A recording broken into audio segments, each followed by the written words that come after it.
সকালে বাজারের ব্যাগ হাতে হাসি মুখে খাসির মাংস কিনতে গিয়েছিলেন ক্রেতারা। বাজারে টাটকা খাসির মাংসের পসরা সাজিয়ে বসেছিলেন বিক্রেতা। দামটাও হাতের নাগালে থাকায় ক্রেতারা ভিড় করছিলেন ওই দোকানে সাজানো লাল মাংস দেখে বোঝার উপায় নেই এর আড়ালে লুকিয়ে আছে এক জঘন্য প্রতারণা।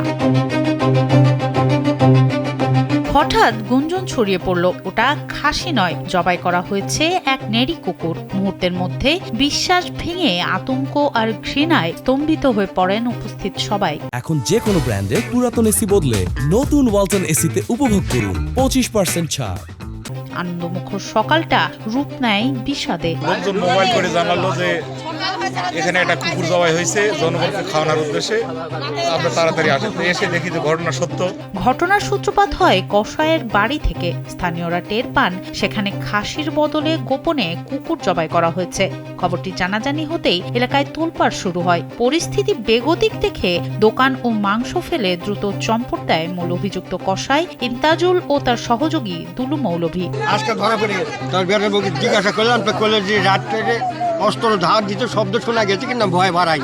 চাঞ্চল্যকর এই ঘটনাটি ঘটেছে নওগাঁর মঙ্গলবাড়ি বাজারে। দীর্ঘদিন ধরেই বাড়ি থেকে মাংস এনে বিক্রি করতেন তারা, কিন্তু এবার তাদের কুকর্ম ফাঁস হয়ে যাওয়ায় প্রায় 25 কেজি মাংস ফেলেই পালিয়ে যান কসাই ও তার সহযোগী। পুলিশ ও প্রাণী সম্পদ অধিদপ্তর ঘটনাস্থল থেকে মাংসগুলো উদ্ধার করেছে। পুলিশ জানিয়েছে জনমনে ক্ষোভ সৃষ্টি করা পলাতক ওই প্রতারক চক্রের বিরুদ্ধে আইনি ব্যবস্থা নেওয়ার প্রক্রিয়া চলছে। এই ঘৃণ্য ঘটনায় দ্রুত অভিযুক্তদের গ্রেপ্তার ও দৃষ্টান্তমূলক শাস্তির দাবি জানিয়েছে এলাকাবাসী। সনম সিদ্দিকী, কালবেলা।